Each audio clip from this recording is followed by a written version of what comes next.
ఇప్పటిదాకా 2 మ్యాచ్లు గెలిచినాం. అస్సలు అది ముచ్చటే కాదు. అస్సలు గెలవాల్సిన మ్యాచ్ గీ పాకురాయాలతోని. గీల మీద గెలిస్తొచ్చే కిక్కే వేరు. అందరు రెడీగా ఉంటారు. ఇక ఈ మ్యాచ్లు ఎట్లయినా గట్టి గెలవాలి. గెలుస్తామన్నా మనం కాకపోతే ఇంకెవరు గెలుస్తారు? ఎట్లయినా మనమే గెలుస్తాం. ఆ ముచ్చట గాళ్ళకు తిరిగేనా? ఎరికే తమ్మి, గాళ్ళకు మాగెరికే. గందుకే కదా మ్యాచ్ ఆడితే ఎట్లయినా ఓడిపోతామని భయపడి ఆడకుండా ఉండడానికి చాలా కథలు పడ్డారు. గాళ్ళ పప్పులు ఉడకక మళ్ళొచ్చి ఆడతారు. ఈ పొద్దు మనం కొట్టే కొట్టుడికి గువ్వలు గుయ్యమనాలే. పాపం దెబ్బలు బాగా తగులుతాయేమో. యాంటీమెంటల్ ఏమన్నా స్పాన్సర్ చేద్దామా? ఎందుకు తమ్మి, ఇదేమన్నా కొత్తనా వాళ్ళకి? అలవాటేనా? కొడదామని వస్తారు, కొట్టించుకొని పోతారు. చూస్తానం అన్ని చూస్తానం. మీ వాళ్ళకి మ్యాచ్ అయిపోయినాక తెలుస్తుంది. అయినా మేం మీకు భయపడు కాదు, మీరే మాకు భయపడతారు. నాకు ఎరికే. ఏంది, మేం మీకు భయపడుతున్నామా? రాత్రి దాగింది దిగలేదు ఎట్లా? అంత తిక్క తిక్క మాడుతున్నావు. అట్లనా? అయితే మరి ఇక అభిషేక్ శర్మకు పానమంతా ఆగమాగమైందట. ఎందుకు? మాతోని మ్యాచ్ అనగానే గజ్జలు వణికినట్టున్నాడు పిల్లగాడు. సల్మాను, ఆగిగా. నువ్వు గిసొంటి జోకులు ఎత్తే నవ్వి నవ్వి కడుపు నొప్పులు ఎత్తే వల్లి బాధ్యత. అయినా నువ్వు కరెక్ట్ చెప్పినవే. మా అభిషేక్ శర్మ మస్తు భయపడ్డాడు. మీరు మాతోని మ్యాచ్ ఆడకుండా ఎక్కడ తప్పించుకుంటారు అని. ఇక మీరు ఆడుతురు కదా, మావోని పనం నిమ్మలంగా ఉంటుంది. అభిషేక్ ఆడిత్తా. ఏం సల్మాను, నా మీద బాగా బెంగ పెట్టుకున్నట్టున్నావు కదా? అత్తునతి భయం అంటే ఏందో చూపిస్తా. మొత్తం 6ల మోతే ఇక గజ్జలు వణకాలే. ఏంది వణికేది? వణికే రోజులు పోయినాయి. ఇప్పటిదాకో లెక్క, ఇప్పటి నుండో లెక్క. మిమ్మల్ని పవర్ ప్లేలోనే వండబెట్టడానికి మా అఫ్రిది గడు రెడీ ఉన్నాడు. ఈ పండబెట్టుడు గుసబెట్టుడు మ్యాచ్ షురు వెనక చూసుకుందాం గాని ఇప్పుడు గిల్లొల్లంతా ఎందుకు చెప్పు? ఏమైందిరా వారి నీకు? నువ్వేదో ఫస్ట్ ఓవర్నే వికెట్ తీసి పీక్తో పొడతావు అనుకుంటే మ్యాచ్ షురు అయినాక చూసుకుందాం, మ్యాచ్ అయిపోయాక ఆడుకుందాం అంటున్నావు. వికెట్ పడితే మంచిదే. ఇక గాళ్ళు కొట్టే కొట్టుడికి కాళ్ళు వణుకుతాయి. నీకేమరిక పవర్ ప్లేలో బౌలింగ్ చేసుడు ఎంత కష్టమో. మొన్నటిదాకానేమో రోహిత్ శర్మ కొట్టిండు, ఇప్పుడు ఈ అభిషేక్ శర్మ కొడతాడు. ఏం కర్మనో ఏమో. ఒరే ఆజాము, ఏందిరా ఇది? వాడు గట్ల తయారైంది. మానం మర్యాదలు ఏం లేనట్టే ఎత్తాడు. మానం మర్యాదలా? గవన్ని మనకెక్కడి? గాళ్ళతోని మ్యాచ్ ఆడము బాయ్కాడి ఎత్తానమని చెప్పి షేక్ హ్యాండ్ కోసం అడుక్కుంటుమి. అవతల ఊరని గదమాయించినా గానీ మళ్ళీ ఆడుతున్నాం. ఇక మనకేడ ఉన్నది మానం మర్యాద? ఊరిని దుంపదేగా. నువ్వేదో పెద్ద మనిషి అని నీకు చెప్తే నువ్వు ఉన్నగాలు తీస్తున్నావు కదా నాయన. గది భయం అంటే గట్లుండాలి. సూర్యకుమార్ అన్న, గీళ్ళ భయం ఇంకా పెరగాలంటే టాస్ గెలవగానే ముందుగా బ్యాటింగ్ తీసుకో. గీళ్ళ మీద 300 కొడితే వచ్చే కిక్కే వేరు. గట్లనే నాకు సూత సెంచరీ చేసుకోవాలని వాళ్ళంతా శిమశిమా అంటాంది. తమ్ముడు అభిషేక్, జనంత తట్టుకో.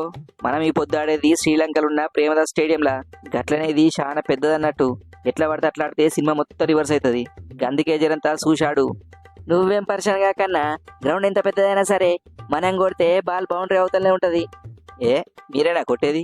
మేము సుధా కొడతాం. ఈ పొద్దున మెయిన్ టార్గెట్ మొత్తం బుమ్రానే. కొట్టు అంటే అట్లా ఇట్లా కాదు, మళ్ళీసారి బౌలింగ్ వేయాలంటే ఒరుకు ఉట్టాలే. మీ తీటనాయాలకు ఆట తక్కువ ఈతలు ఎక్కువ. ఎందుకురా వారికి ఇవన్నీ ముచ్చట్లు? పోయినేడాది ఇక ఆయుగాడు కూడా 6 బాళ్ళకి 6 సిక్స్లు కొడతా అని కారు కూతలు కూసిండు. ఏమైందో యాది మర్చినావా? మళ్ళీ నువ్వు కూడా గదే కూత కూతున్నావు.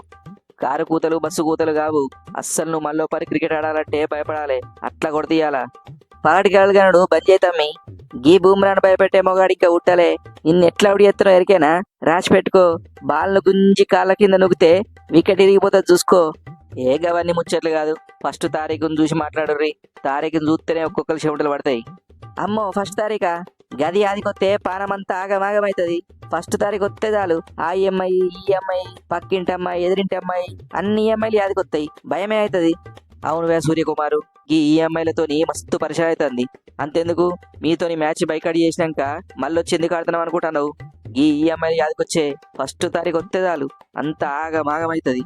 ఓరి పిసమకపోడా, ఏం మాట్లాడుతున్నావు? నా గురించి బిల్డప్ ఇస్తా అని చెప్పి అమ్మో 1 తారీఖు ఈఎంఐలు ఆ ఈఎంఐలు అని చెప్పేసి జెత్తివడివి.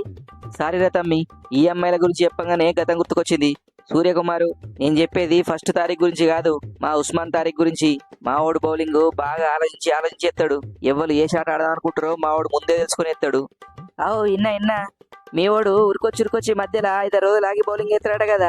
గందుకేనా మా పిల్లగాళ్ళు మ్యాచ్ మధ్యలో చాయ్ సమోసాలు కావాలని అడుగుతారు. గవెప్పుడు తింటారా అనుకున్నా, ఈ తారీఖు బౌలింగ్ వేసేటప్పుడు తింటారన్నమాట. హెచ్చరికలు బాగానే ఎత్తారు కానీ నీకు ఉచిత సలహా ఇస్తా తీసుకో. మీరు ఏం కొట్టాలనుకున్నా పవర్ ప్లేలను కొట్టుకోర్రి.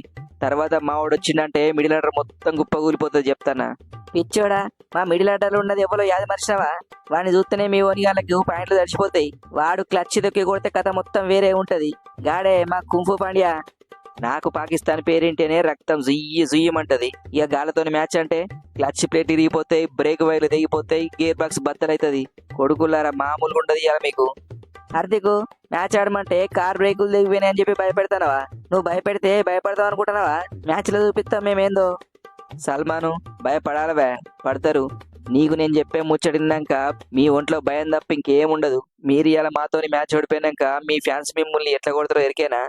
ఏ గల్లీలున్నా సరే ఉరికి చురుకుచ్చి కొడతారు చూసుకో. ఈ పొద్దు ఎన్ని టీవీలు వలిగిపోతాయో, ఎన్ని కార్ అద్దాలు వలిగిపోతాయో, ఎన్ని షోరూములు వలిగిపోతాయో. పాపం గవాన్ని దాచుకుంటుంటే మస్తు కిక్కున్నది. మరి మీరేమనుకుంటారు మ్యాచ్ గురించి? వీడియోని లైక్ చేసి కింద కామెంట్లో చెప్పుర్రి. ఏంది ఇంకా సబ్స్క్రైబ్ చేసుకోలేదా? ముందుగా సబ్స్క్రైబ్ చేసుకొని గంట కొట్టి సపోర్టింగ్ చేయరు జరంతా. ఉంటా మరి.